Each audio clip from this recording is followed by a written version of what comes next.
Hello friends, welcome again to the world of project management and the last session on the project cost management. That is the last process, that is control cost process. Let's quickly move to our agenda for the session that we are going to discuss on control cost process and its ITTOs in more detail with some examples also. Let's start with this definition first. As per the PMBOK, it is the process of monitoring the status of the project to update the project cost and managing the changes to the cost baseline. The key benefit of this process is that the cost baseline is maintained throughout the project. Hope you understand its definition. Let's move to its ITTOs. In inputs, we have the project management plan, which includes the cost management plan, cost baseline, and the performance measurement baseline. And we have the project documents, which includes the lessons learned registered. And also we have the project funding requirements, work performance data, organizational process assets. And coming to the tools and techniques, we have the expert judgment, data analysis, which includes the earned value analysis, variance analysis, trend analysis, and reserve analysis. And also we have in the tools and techniques to complete performance index and project management updates.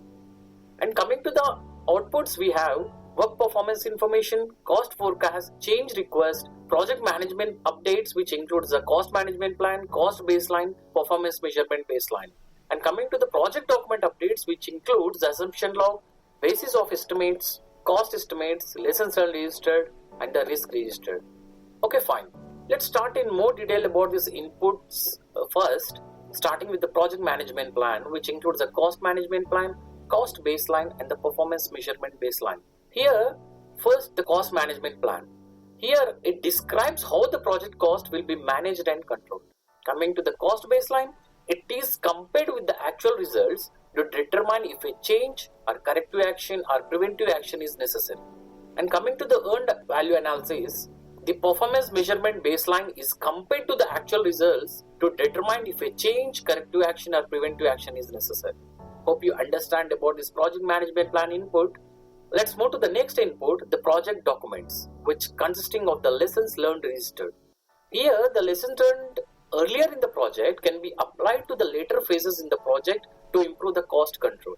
Moving to the next input, project funding requirements. Here, it includes a project expenditure plus anticipated liabilities. Moving to the next input, work performance data. It contains the data on project status such as which cost can be authorized, incurred, invoiced, and paid. Coming to the last input, OPA, that is organizational process assets, which consisting of existing formal and informal cost control related policies, procedures and guidelines, cost control tools, and also the monitoring and reporting methods to be used here. Okay, moving to the next concept, the tools and techniques.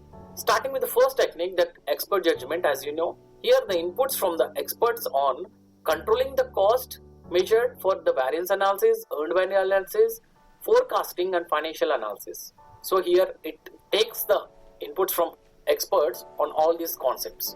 Okay, moving to the next tool and technique, data analysis technique, which includes the earned value analysis, variance analysis, trend analysis, and reserved analysis. First, we will discuss on earned value analysis, which is most important concept in cost management. Here, it develops and monitors the three key dimensions for each work package and the control account. That is planned value, earned value, and the actual cost. Actually, earned value analysis compares the performance measure baseline to the actual schedule and the cost performance. And also it integrates the scope baseline with the cost baseline and the schedule baselines to form the performance measure baseline, etc. Let's discuss on these three key dimensions for this area. That is first planned value. Planned value is the authorized budget assigned to the schedule work.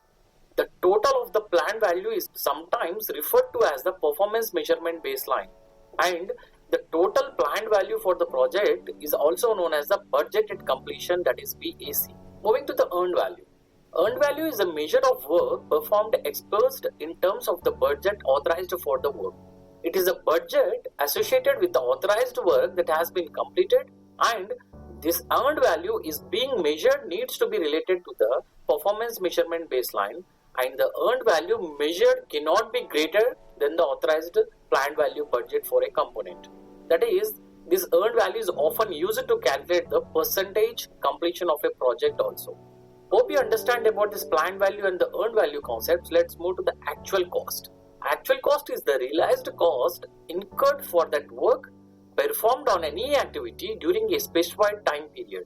And also it is a total cost incurred in accomplishing the work that the earned value measured.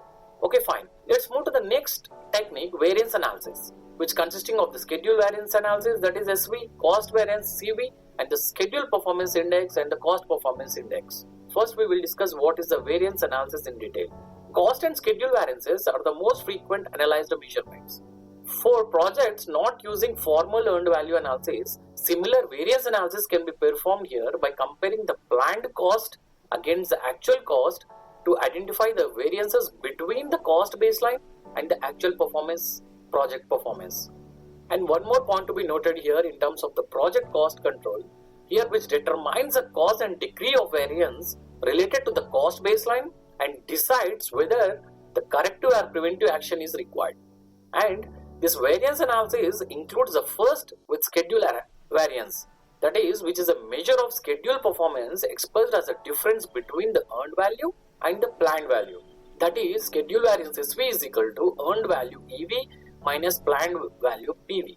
In general, it is the amount by which the project is ahead or behind the planned delivery date at a given point in time.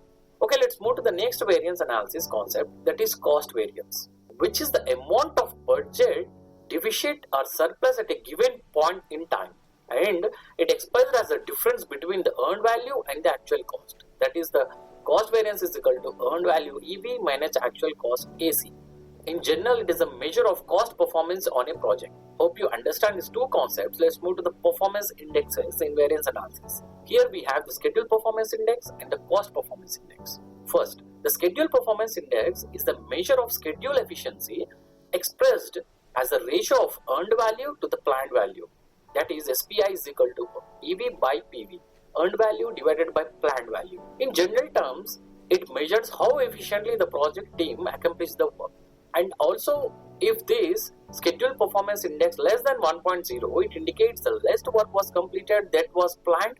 And in the same way, if schedule performance index is greater than 1.0, it indicates that more work was completed than was planned. Hope you understand the schedule performance index. Let's move to the cost performance index, which is a measure of the cost efficiency and the budgeted resources. And also it expressed as a ratio of earned value to the actual cost. That is, CPI is equal to EV divided by AC. That is, cost performance index is equal to earned value divided by actual cost. If cost performance index is less than 1.0, it indicates a cost overrun for the work completed. And also, if cost performance index value is greater than 1.0, it indicates a cost underrun of performance to the date. Hope you understand these two concepts of this analysis part. The same represented in the diagrammatic way in a simple understandable thing. Let's refer to the slide. It shows how the EV, PV and AC and also the performance indexes defines along with the forecasting values such as ETC, EAC, VAC and PAC. Moving to the next slide, we shows the formulas of this variance analysis and interpretation with the earned value management concepts, that is SV, PV, EE, EV, AC, and how the project is behind and ahead of the schedule are also represented here in a simple understanding way. Just go through or note this slide for your understanding. Hope you understand the concepts of variance analysis. Let's move to the trend analysis, which consisting of the charts and the forecasting concepts. Mainly the trend analysis examines the project performance over time to determine if the performance is improving or deteriorating.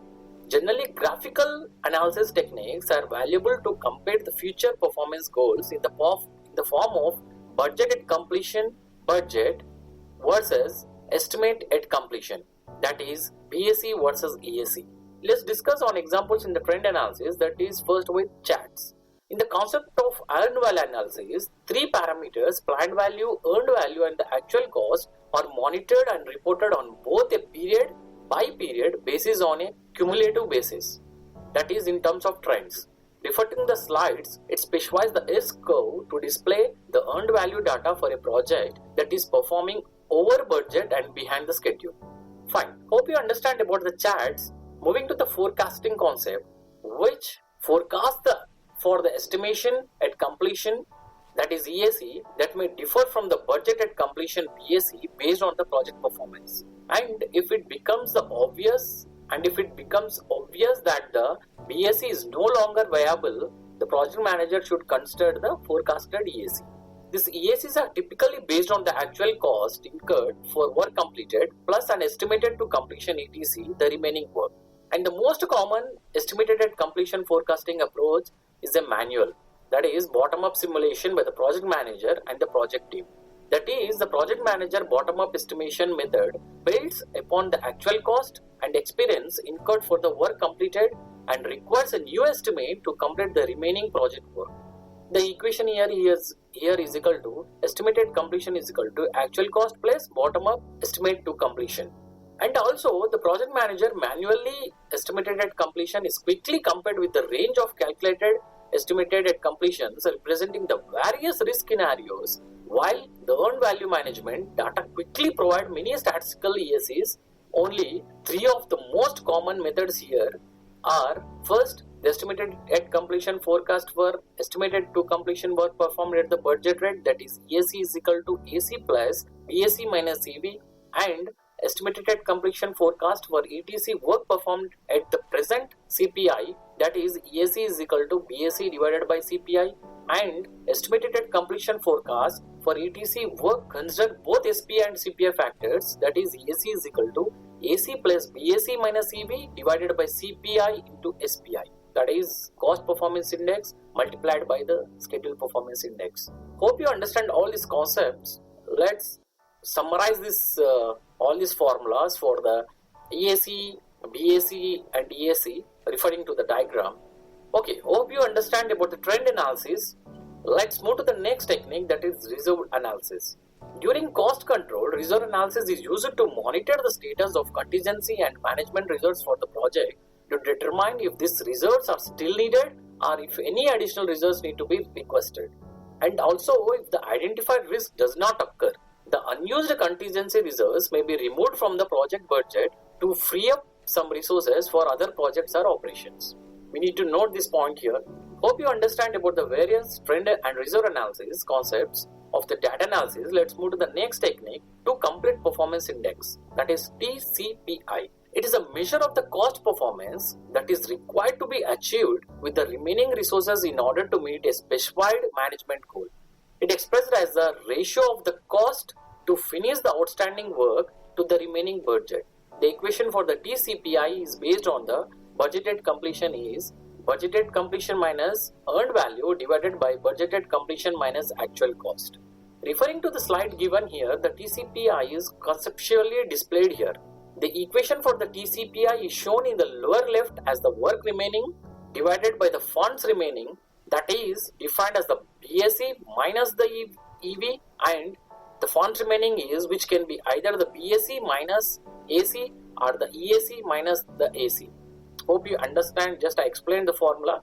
And also, if the cumulative CPI falls below the baseline as shown in the slide, all the future work of the project will need to be performed immediately in the range of the TCPI based on the BAC to stay within the authorized budgeted completion.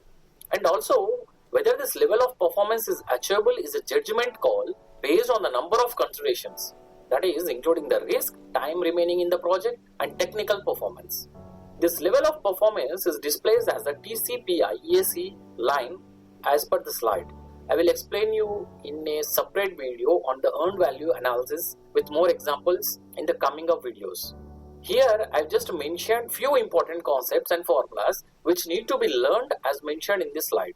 We need to remember the formulas also referring to this earned value management, that is PV, EV, AC, BAC, ETC by EAC, CV, SV, SPI, CPI and TCPI. Okay, fine. Hope you understand this all earned value management concepts and the other formulas. Let's move to the last tool and technique, that is PMIS, which often used to monitor the three EVM dimensions, that is PV, EV and AC, to display the graphical trends and also to forecast a range of possible financial project results. Hope you understand all the tools and techniques. Let's move to the outputs, starting with the work performance information. This work performance information includes that information on how the project work is performing compared to the cost baseline. Moving to the next output, cost forecast, which is either a calculated EAC value or bottom-up EAC value, which is documented and communicated to the stakeholders. Hope you understand it's in a simple way. Let's move to the next output, change request. Analysis of a project performance may result in a change request to the cost and schedule baseline or other components of the project management plan. As you know, these change requests are processed through the PICC, that is Performed Integrated Change Control Process. Okay, fine. Hope you understand this thing. Let's move to the next output, project management plan updates, for which any change to the project management plan goes through the organizational change control process. As I just explained, the PICC, the components may require also the cost management plan, cost baseline, and the performance measurement baseline. For the cost management plan, changes to the plan includes the changes to the control thresholds or any specified levels of accuracy required in managing the project's cost with relevant to the feedback from the project stakeholders. And coming to the cost baseline, here the changes to the plan, this plan includes the response to approved changes in scope, resources or cost estimates. And for performance measurement baseline, changes to the plan includes in response to the approved changes in scope, schedule performance or cost estimates. Okay, hope you understand this output of a project management plan. Let's move to the last output, project document updates, which includes first assumption log, basis of estimates, cost estimates, lesson unregistered and risk registered. Let me explain. With reference to the cost performance, estimates and document updates, we have to revise assumption log, revisit the basis of estimates, update the actual cost, efficiency of cost estimates, and update the lessons learned registered with the techniques and update the risk registered. Hope I have covered all these project document updates. Hope you understand the outputs of control cost also in more detail, and also we have completed here now the ITTOs of the control cost process. I recommend to go through all the formulas of the cost management and practice more questions on these concepts to understand more clearly, because it's an important concept in the project management. This completes the session, and in the next video I'm going to discuss on next knowledge area, that is quality management. Thank you guys. If you like this video, kindly subscribe it and send your feedback provided on the email given below. Let's discuss and meet on the next knowledge area, that is quality management. Please subscribe my channel, and signing off now. It's your Anil Kumar Dharam.